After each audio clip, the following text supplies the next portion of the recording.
Yayag, kabalikan na kasi ng pera ng kumpare mo eh. Isang buwan na eh, kaya ako kayo hinahanap. Mga Alin, ano magagawa nyo? Tsaka wala pa rin akong pera. Wala pa akong pambayad. Tsaka wala pa akong sahod. Nagkapera lang ako. Tsaka ako kayo babayaran. Makaalis na nga dito.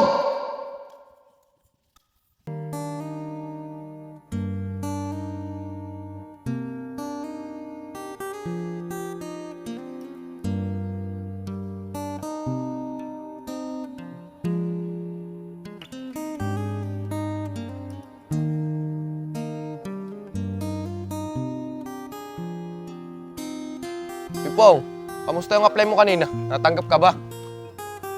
Uy pre, parang di ka kinakausap pa. Yag, sabi sa akin nag-interview sa akin kanina. Tatawagan pa daw ako. At saka ito pa nga mabigat, Yag eh. Kailangan ko ng panghulog ng motor. Tsaka pambayad ng ilaw. Mapuputulan kasi kami. Bapong, problema nga yan. Anong gagawin mo? Di ka pa natatawagan sa trabaho mo. Baka mabata ka motor mo niyan. Kaya nga, Yayag. Problema nga ito eh. Baka pa nga mabatak yung motor ko eh. Yayag, baka may alam ka naman na mautangan ko. Samahan mo naman ako. Babayaran ko na lang pag nagkatrabaho ako. Oo pre, may alam akong utangan. Kay Mang Alin, sasamahan kita sa kanya. Pero pre, huwag mo ako sisiraan sa kanya. Napakabait utangan nun. Talaga ba, Yayag? Maraming salamat talaga. The best kang kaibigan. Makasahan ka talaga. O sige Pong, tara na. Baka di pa natin maabutan si Mang Alin dun. Tara, Yag.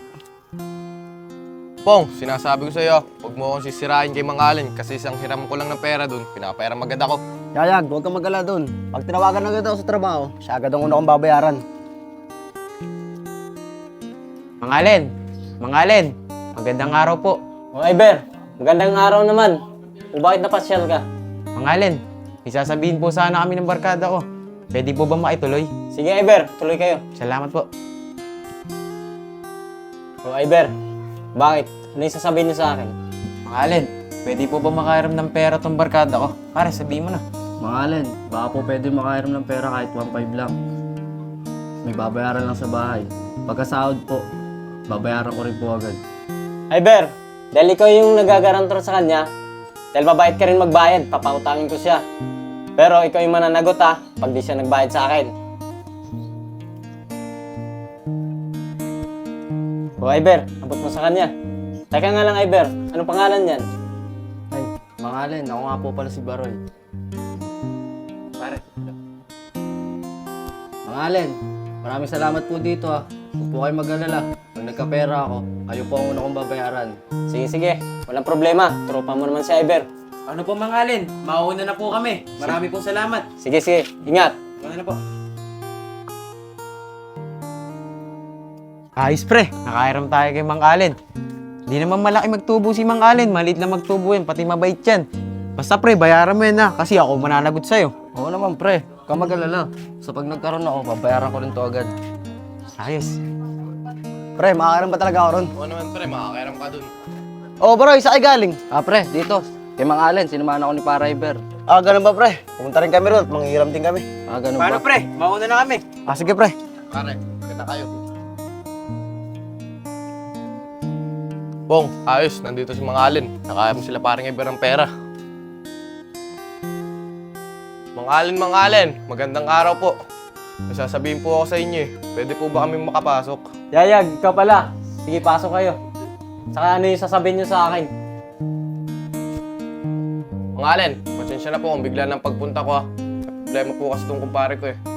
Ganun ba, Yayag? Ano bang problema ng kasama mo? Pare nga po, sabihin mo na kay Mang Alin. Mang Alin, baka po pwede manghiram ng pera. Pagdadagdag ko lang po, panghulog ng motor. Mababatak po kasi. Pero may apply naman po akong trabaho. Pag nakasahod po agad ako doon, kayo po agad ang unahin kong bayaran. Yayag, alam mo naman yung patakaran ko, di ba? Isang buwan, bago ibalik yung pera. Balit lang yung interest nun. Pero ang mahalaga, makatulong ako dyan sa kasama mo. Sama ibalik yung pera ko. Mang Alin, maraming salamat po talaga. Kaya po ako sa inyo lumapit. Alam kong hindi nyo ako maintindihan. Sige, Yayag. Ano nga pangalan ng kasamahan mo? Mang Alin, ako nga po pala si Apong. Magkano hiramin mo? Mang Alin, kahit 2,000 lang po. Sige. Ito Apong oh. Basta isang buwan, ibalik mo yun sa akin Maraming salamat po dito, Mang Alin. Yayag, dahil ikaw nag-garantor sa kanya, pinahiram ko. Pero pag oras na di makabayad yan sa akin, ikaw yung mananagot ha. Sige po Mang Alin, wala pong problema. Tara na Pong. Diyan na po kayo mga Allen. Mga Allen, maraming salamat po dito. Sige. Po kami. Yayag, ang bait pala ng mga Allen, no? Ang bilis utangan. Oo naman pong, basta huwag mo ako sisirain dun. Para makaulit pa tayo. Oo naman, Yayag. Di kita sisirain dun.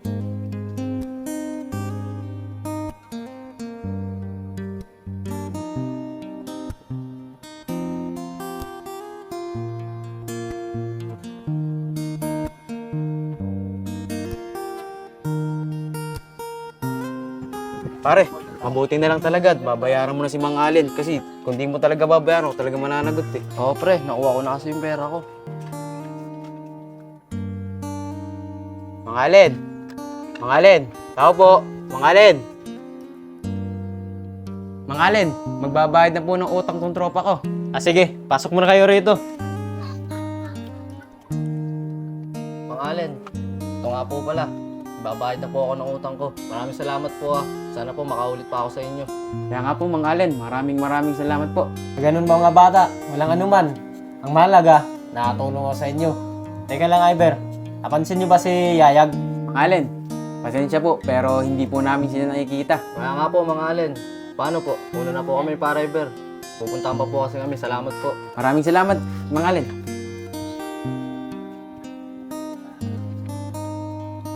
Asan kayo sila Yayag? Halos kasabay yun ni Iber ang umutang sa akin. Oh, Yayag! Kanina ka pa dyan? Oh, paano? Tara na! Pare nga pong, saglit lang. Di ba ngayon nakabayaran mo kay mga Allen? Isang buwan na yun na. Eh, pre. Wala akong pera ngayon eh. At saka wala rin akong sahod. Pero hayaan mo. Tsaka ako sa babayaran pag nagkapera agad ako. Pong, paano yan?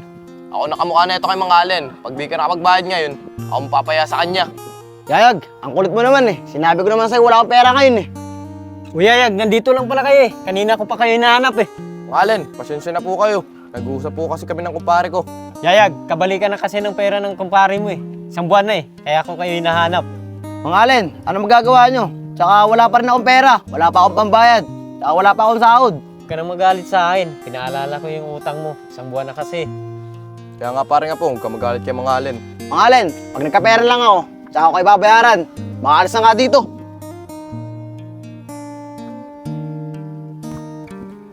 Mga Allen, pasensya na po kayo sa kumpare ko. Kaya niyo po, kakausapin po siya. Paano mga Allen, tuloy na po ako. May gagawin rin po ako sa bahay.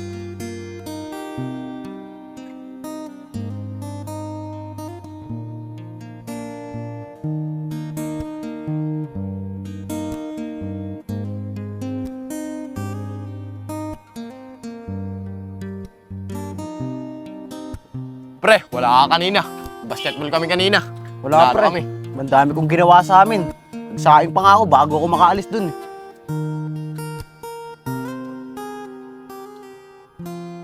Uy, Yayag, Yayag, saglit lang. Kanina ko pa kayo hinihintay rito eh. Yayag, ano, kumusta na? Halos 2 buwan na yung utang ng kumpare mo ah. Mga Allen, wala pa po talaga akong pera ngayon eh. Tsaka pag nagkapera lang ako, babayaran ko na lang kayo. Apong, huwag naman ganun. Yung nangungutang ka sa akin, ang bait-bait mo pa. Halos naikiusap ka pa sa akin. Yung sinisingil lang kita, ikaw pa ang galit. Kaya nga parang nga pong, magbayad ka na kay Mang Allen. Nakakaawa naman siya. Nung nangutang tayo sa kanya, di na tayo nagdalawang salita. Pinautang niya agad tayo. Ang kulit nyo naman pare, tsaka Mang Allen eh. Di ba sinabi ko naman sa inyo, wala akong pera ngayon. Babayaran lang kita pag nagkapera ako. Diyan na nga kayo. Teka lang nga pong.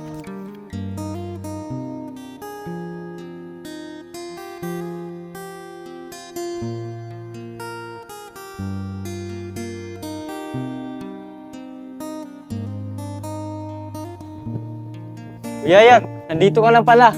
Kanina pa kita hinahanap eh. Yung kumpare mo, 3 buwan na. Di pa rin nagbabayad eh.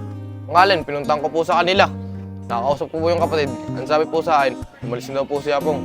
Umuwi na ng probinsya. Paano yung utang niya sa akin, Yayag? Kahit malit na halaga yun, pinaghirapan ko naman yun. Di ba? Usapan natin, pag di makabayad yung kumpare mo, ikaw yung mananagot. Mang Allen, di naman po ako nakinabang nung perang inutang sa inyo. Yung kumpare ko po. Tsaka hindi po akong babayad nun. Yayag, huwag naman ganun. Yung nangungutang kayo sa akin, di ako nagdadalawang isip na bigyan ko kayo. Di ba, ikaw yung nagagarantor sa kumpare mo? Aba, Mang Allen, basta di akong babayad nun. Ano ko, nasisira. Pati di naman ako nakinabang ng pera na yun, yung kumpare ko. Diyan ka na nga. Grabe naman. Kung na yung tumulong, ako pa yung napasama.